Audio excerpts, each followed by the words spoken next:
నమస్తే అండి. 12 ఆవిర్భావ గవర్నమెంట్ ఎలా ఉంది సార్? ఎలా అనిపిస్తుంది? ఎన్నో వ్యవస్థలు అస్తవ్యస్తమైనప్పుడు, సమాజంలో అసమానతలు రాజ్యమేలుతున్నప్పుడు మరి ఈ సమాజాన్ని బాగుపరిచేదానికి సమాజ నిర్మాణమే ధ్యేయంగా మరి సామాన్య ప్రజల జీవన స్థితిగతులనే అతని ఊపిరిగా జనసేన పార్టీ స్థాపించడం, మరి జనసేన పార్టీ స్థాపించిన మొదటి రోజు నుంచి కూడా ఆ పార్టీకి పనిచేసే ప్రతి వ్యక్తిని మా అధినాయకుని దగ్గర నుంచి సామాన్య జన సైనికుల వరకు కూడా ప్రతి వ్యక్తిని కూడా హింసకు గురి చేసి, ఇబ్బందులకు గురి చేసి, ఎన్నో అవమానాలకు అవహేళనల మధ్య ఈరోజు 11 సంవత్సరాలు పూర్తి చేసుకొని 12వ సంవత్సరంలో మరి మా అధినాయకుడు పవన్ కళ్యాణ్ గారి వ్యూహరచనతో ఈరోజు ప్రజాస్వామ్యబద్ధంగా ప్రభుత్వంలో భాగస్వామ్యమయ్యాం.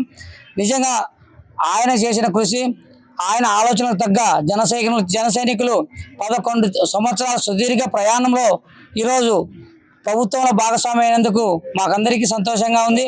మరి ఆయన ఈ ఆంధ్రప్రదేశ్ రాష్ట్ర ప్రజలు చేసే నిరంతరం పనిచేస్తూ 11 సంవత్సరాలు మరి ఆయన ఎదుర్కొన్న ఒడిదుడుకులు ఈరోజు ఒక ఆవిర్భావ సభే కాదు, విజయోత్సవ సభ. అంటే ఆంధ్రప్రదేశ్తో పాటు యావత్ భారతదేశం కూడా పిఠాపురం వైపు చూస్తూ ఉంది, ఈ పవన్ కళ్యాణ్ గారి సభ వైపు చూస్తూ ఉంది. మరి అతను రాజకీయం తెలియదు, ఆయనకు అనుభవం లేదన్న వ్యక్తులే ఈరోజు ఒకే ఒక్క ఎలక్షన్తో ఆంధ్రప్రదేశ్ రాష్ట్రంలోనే కాకుండా భారతదేశ ప్రభుత్వంలో కూడా ఆయన భాగస్వామ్యం లేకుండా ప్రభుత్వం ఏర్పాటు చేయలేని ఆయన భాగస్వామ్యంతోనే ప్రభుత్వం ఏర్పాటు చేసే పరిస్థితి ఈరోజు వచ్చింది. మరి అటువంటి ఆయన ఆలోచన భావి తరాల యువత భవిష్యత్తే ఆయన చూసి ఈరోజు ఒక నిర్మాణాత్మకమైన దారిలో తీసుకెళ్తా ఉన్నాడు. మరి అటువంటి వ్యక్తి జనసేన పార్టీ స్థాపించి ఈరోజు 12వ ఆవిర్భావ పండుగకి అందరం కూడా దాంట్లో భాగస్వాములు అయ్యి పిఠాపురం జరిగే పండుగకి అందరూ పాల్గొనేదానికి మేమందరం కడప నుంచి ఇక్కడికి వచ్చాం.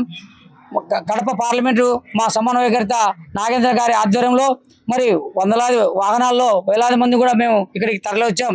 ఇటువంటి పండుగ మళ్ళీ అంటే చాలా రోజులైంది మేము ఇటువంటి పండుగలు చూసి, కష్టాల కడీలలో నుంచి ఈరోజు కన్నీళ్ళలో నుంచి కూడా ఈరోజు ఆనంద బాష్పాలతో మేము ఈ సభను జరుపుకుపోతా ఉన్నాం. మరి ఇటువంటి సభని మేమందరం కూడా పార్టిసిపేట్ చేసి నాగేంద్ర గారి నాయకత్వంలో మా కడప నియోజకవర్గంలో ఏడు నియోజకవర్గాలు కూడా సమన్వయపరిచి మా మధ్య ఉన్న భేదాలు కానీ, మా మధ్య ఉన్న భేదాభిప్రాయాలు కానీ ఆయన సమపాలలో సమన్వయపరిచి ఇక్కడికి అందరినీ తీసుకొని వచ్చాడు. మరి ఇటువంటి సభకి ఆయన్ని మా గడప సమన్వయకర్తగా నియమించినందుకు పవన్ కళ్యాణ్ గారికి ధన్యవాదాలు తెలియజేస్తున్నాం.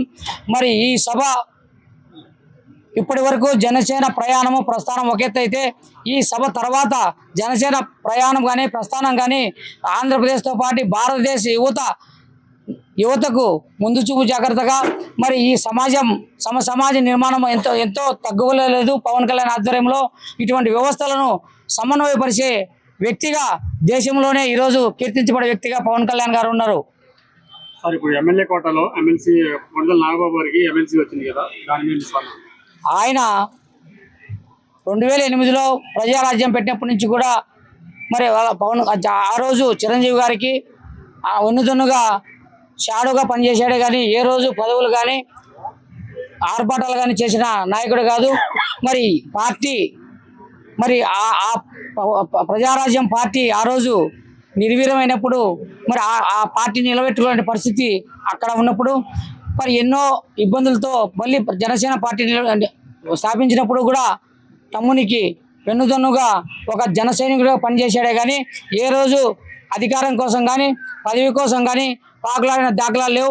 అటువంటి సున్నితమైన వ్యక్తి, అటువంటి ఆలోచన పరిజ్ఞాన వ్యక్తి జనసేనకి ఈరోజు నిజంగా న్యాయం జరుగుతూ ఉంది. ఇటువంటి వ్యక్తి ఖచ్చితంగా జనసేన కావాలి. ఆయనకు ఈరోజు ఇచ్చేదానికి మా జన సైనికులందరూ కూడా రాష్ట్రంలో ఉన్నటువంటి అందరు జన సైనికులు ఆయనకు ఈరోజు ఎమ్మెల్సీగా ఇచ్చి గౌరవించినందుకు పవన్ కళ్యాణ్ గారికి ధన్యవాదాలు తెలియజేస్తున్నాం. అయితే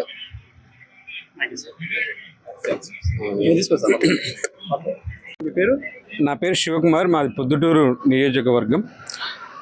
కడప పార్లమెంట్ సమన్వయకర్తలో భాగంగా మా ప్రొద్దుటూరు కమిటీ నుంచి కూడా ఒక ఒక 50 నుంచి 100 మంది వరకు ఇక్కడికి బయలుదేరుతున్నారు.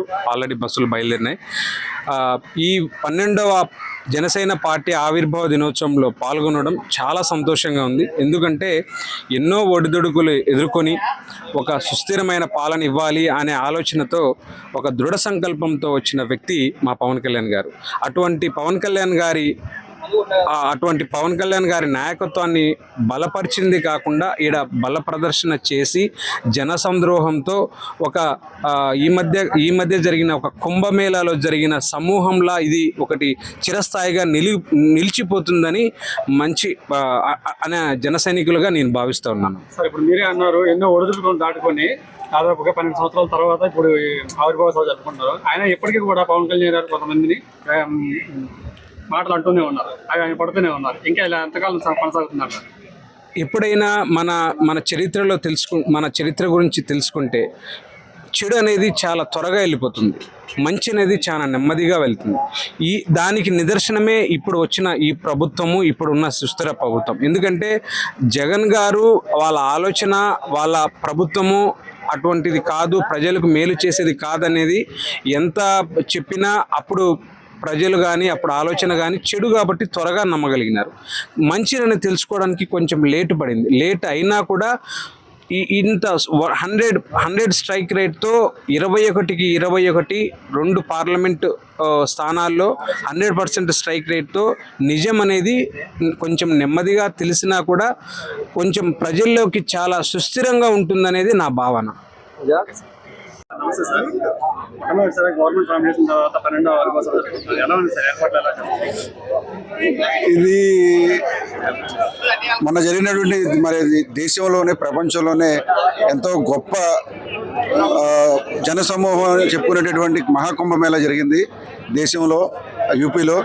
మరి దాన్ని తలపించే విధంగా ఆంధ్రప్రదేశ్కి ఇదో కుంభమేళాగా చెప్పుకునే పరిస్థితి ఈరోజు మరి పిఠాపురంలో కనబడతా ఉంది. ఎందుకంటే పవన్ కళ్యాణ్ గారికి ఎలక్షన్లో 100% ఏ విధంగా ప్రజలు పట్టం కట్టారో దానికి 10 ఇంతలు ఈరోజు ఆయన చేసేటటువంటి పరిపాలన, ప్రజల గురించి ఆలోచించేటువంటి, పేద ప్రజల గురించి ఆలోచించేటువంటి, వన్యప్రాణుల గురించి ఆలోచించేటటువంటి ఆయన అటవీ సంపదని, మన వృక్ష సాధ్యని ఆయన ఏ విధంగా మరి మన భావితరాలకు అందించాలనేటువంటి ఆయన ఆలోచనలు అందరూ కూడా మరి ప్రతి ఒక్కరూ కూడా మరి ఈరోజు 10 ఇంతల మంది ఈరోజు రాష్ట్ర వ్యాప్తంగా కాకుండా ఇతర రాష్ట్రాల నుంచి కూడా ఈ యొక్క ఆవిర్భావ సభకి రావడం జరుగుతుంది. ఈరోజు ముందు రోజు ఇంకా 24 గంటల సమయం ఉన్నప్పటికీ ఈరోజు మీటింగ్ లాగా ఉంది. ఈరోజు అంతా కూడా సభా ప్రాంగణం అంతా కూడా సందర్శకులతోటి, నాయకులతోటి, కార్యకర్తలతోటి పూర్తిగా నిండిపోయి, ఎందుకంటే 11 సంవత్సరాల నిరీక్షణ, 12వ సంవత్సరం పుష్కర కాలం పాటు చేసినటువంటి పోరాటం ఈరోజు విజయవంతమై మరి పండగ వాతావరణం, అదేవిధంగా విజయోత్సవం 24లోటి 21 సీట్లు, అదేవిధంగా 2 ఎంపీ సీట్లు గెలిచి విజయోత్సవం ఏ విధంగా చేసుకోవాలని ఆలోచించిన తరుణం 8 నెలలకు వచ్చినటువంటి ఒక ఆవిర్భావ సభని మరి ప్రజలందరూ కూడా, కేడర్ అంతా కూడా విజయోత్సవ సభ కింద దీన్ని చూస్తూ ఉన్నారు. రానున్న రోజుల్లో ఇంకా పార్టీని ముందుకు తీసుకెళ్లే విధంగా దిశానిర్దేశం చేస్తారని చెప్పి ఇదే వేదికపై నుంచి మరి ఎంతో చక్కటి వాతావరణంలో మరి చక్కటి వేదికను కూడా ఏర్పాటు చేయడం జరిగింది. దీని నుంచి పూర్తిగా దిశానిర్దేశం చేస్తారు. పార్టీ నిర్మాణం కానివ్వండి, అదేవిధంగా ప్రభుత్వంలో ఉన్నటువంటి మన పాత్ర పూర్తిగా మన ఎమ్మెల్యేలు కానివ్వండి, మన గ్రౌండ్ లెవెల్లో ఉన్నటువంటి మన కార్యకర్తలు కానివ్వండి, నాయకులు కానివ్వండి, ప్రజలకు ఏ విధంగా సేవ చేయాలి, ప్రజల తరపున ఏ విధంగా మనం ఆలోచన చేయాలి, ప్రజలకు ఏ విధంగా మంచి చేయగలం, మన అధికారంలో ఉన్నప్పుడు 10 కాలాల పాటు మన అధికారంలో ఉండాలంటే ఏ విధంగా ముందుకెళ్లాలని దిశానిర్దేశం చేస్తారని చెప్పి మొట్టమొదటి అధికారికంగా ఉప ముఖ్యమంత్రి హోదాలో పార్టీ అధ్యక్షుడిగా మరి రేపు పొద్దుట ప్రసంగించబోతున్నారు. దానికోసం మేము కూడా ఎంతో యాంగ్జైటీగా ఎదురు చూస్తా ఉన్నాం. ఆయన ప్రసంగం మరి ప్రజలకి, అదేవిధంగా కేడర్ కూడా మరింత ఉత్సాహాన్ని ఇస్తుందని మేము భావిస్తా ఉన్నాం. సార్, 100% స్ట్రైక్ రేట్ సాధించిన పవన్ కళ్యాణ్ గారు ఇప్పటికీ కూడా కొన్ని వ్యాఖ్యలను మాట్లాడుతూ ఉన్నారు. అంటే మాజీ ముఖ్యమంత్రి జగన్మోహన్ రెడ్డి గారు ఇప్పటికీ కూడా మాట్లాడుతూనే ఉన్నారు. సార్, వాళ్ళు మీరు ఒకటే ఆలోచించండి, 151 సీట్లు ఇచ్చి వారిని అధికారంలో కూర్చోబెడితే వాళ్ళు చేసినటువంటి పిచ్చి పిచ్చి పనులకి ప్రజలు వాళ్ళని ఎప్పుడూ కూడా వదిలేశారు గాలికి. ఎందుకంటే దానికి ఉదాహరణే మా 11 సంవత్సరాల పోరాటం. వాళ్ళకి 11 సీట్లు పరిమితం చేసి అధికారంలో ఉన్నప్పుడే పెద్ద పెద్ద మీటింగ్లు పెట్టి జగన్మోహన్ రెడ్డి గారు మరి వ్యక్తిగతంగా దూషించినటువంటి పరిస్థితులన్నీ కూడా ఏదీ పట్టించుకోకుండా ఈయన ఒక పిచ్చి తొగలకు ఈయన పరిపాలనకు పనిచేయడని చెప్పేసి ఆయన పక్కన పెట్టేశారు. ఇప్పుడు ఏమీ లేని ప్రతిపక్ష హోదా కూడా లేనటువంటి జగన్మోహన్ రెడ్డి మాటలు కానివ్వండి, మరి వైఎస్ఆర్సీపీ నాయకుల మాటలు కానివ్వండి, ప్రజలు ఏమాత్రం పట్టించుకోరు. పవన్ కళ్యాణ్ గారు కడిగిన ముత్యంలాగా ఎప్పుడూ కూడా ప్రజల పక్షం పోరాడేటువంటి నాయకుడి కింద ఆయన ప్రజలందరూ కూడా నమ్మారు. మీకు ఒకటే చెప్తా ఉన్నాం, 2024లో కేవలం ఆంధ్రప్రదేశ్లో మాత్రమే 100 స్ట్రైక్ రేట్ తోటి ఈయన గెలిచారు. గెలిచిన తర్వాత దేశవ్యాప్తంగా ఉత్తరాదిని కూడా ఈయనకి అత్యధికంగా అభిమానించేటటువంటి నాయకులు కానివ్వండి, కార్యకర్తలు కానివ్వండి పూర్తిగా. ఎందుకంటే ఒక నరేంద్ర మోడీ, అదేవిధంగా మరి యూపీ ముఖ్యమంత్రి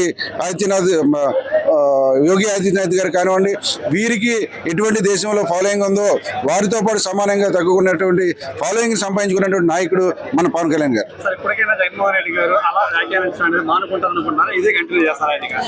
ఆయనకి కొంచెం బ్రెయిన్ ఎక్కడో దెబ్బతింది ఆయనకి. ఎందుకంటే మామూలుగా అధికారం ఉన్నప్పుడే తలనెత్తికి అధికార మతం నెత్తికెక్కి ఆయనకి పొర చెడిపోయింది. ఇప్పుడు 11 సీట్లు ఇచ్చిన తర్వాత ఇంకా పూర్తిగా చెడిపోయింది. ఆయన పిచ్చి పిచ్చి మాటలు మానతాడు. వాళ్ళందరూ కూడా వెనకాల ఉన్నటువంటి ఆ యొక్క వైఎస్ఆర్సీపీ బూతుల మంత్రులు కానివ్వండి, మాజీ మంత్రులు కాదు, మాజీ మంత్రులు కానివ్వండి, బూత్ కార్యకర్తలు కానివ్వండి, బూత్ నాయకులు కానివ్వండి, మహిళా బూత్ నాయకురాలు కానివ్వండి, వీళ్ళందరూ కూడా మారరు. జీవితంలో వాళ్ళకి ప్రజలు బుద్ధి చెప్పినా సరే ఈ రోజుకి కూడా 11 సీట్లు ఇచ్చి, అది కూడా గెలిపించినటువంటి కూటమిలో 164 సీట్లన్నీ కూడా సుమారు ప్రతి సీటు కూడా 40-50 మెజార్టీతో గెలిచినటువంటి పరిస్థితి రాష్ట్రం. జగన్మోహన్ రెడ్డి గారు వాళ్ళ పార్టీ ఆవిర్భావ సభ అంటారు, మీకు తెలుసా? ఆవిర్భావ సభ అంటానే మీరు చెప్తే నాకు తెలుస్తుంది. ఆవిర్భావ సభకి ఎందుకంటే ఆల్రెడీ సమాధి అయిపోయిందని ఆవిర్భావ సభ అని చెప్తే ఎవరు నమ్ముతారు? సమాధి అయిపోయింది, దానికి పునర్జీవం లేదు ఇంకా పూర్తి స్థాయిలో. మరి ఇప్పటికీ ఏదో కొన ఊపిరితో ఉందని భావిస్తూ ఉన్నారు, ఆవిర్భావ సభ అనుకుంటున్నారు. రేపు ప్రసంగించినటువంటి ప్రసంగానికి పవన్ కళ్యాణ్ గారు చేసేటటువంటి దిశానిర్దేశానికి వైఎస్ఆర్సీపీ పూర్తిగా భూస్థాపితం, సమాధిలోని శాశ్వతంగా పండబెట్టాల్సిందే, పండబెడతారు ప్రజలందరూ కూడా. ఇచ్చిన హామీలన్నీ కూడా నెరవేరుస్తారని. ఒక్క పిఠాపురం కాదండి, రాష్ట్ర వ్యాప్తంగా ఆయన ఇచ్చినటువంటి వారాహి యాత్రలోనే ఇచ్చినటువంటి ప్రతి హామీని కూటమి నుంచి, అదేవిధంగా చంద్రబాబు నాయుడు గారు మోడీ గారిని కూడా ఏ విధంగా కలిపారు, ఏ విధంగా ముందుకు తీసుకెళ్లారు, వారిద్దరిని మెప్పించి కంపల్సరీ ప్రతిదీ కూడా నెరవేరుస్తారని చెప్పి మేము భావిస్తున్నాం. ఆల్రెడీ చాలా వరకు ఆయన ఇంప్లిమెంట్ చేశారు. ప్రతిదీ కూడా ఇచ్చిన మాట ప్రతిదీ కూడా దానికంటే ఎక్కువ చేసే విధంగా ఆయన పరిపాలన సాగుతుంది. పూర్తిగా పార్టీ అన్ని కూడా పక్కన పెట్టి కేవలం పేద ప్రజలు మనకి ఇచ్చినటువంటి అధికారాన్ని ప్రజల కోసం ఆలోచించాలని చెప్పి పూర్తిగా అధికారం మీద ఆయన దృష్టి పెట్టారు. ఎట్టి పరిస్థితుల్లో కూడా అన్ని కూడా పూర్తిగా నెరవేరుస్తారని చెప్పి మేము భావిస్తాం.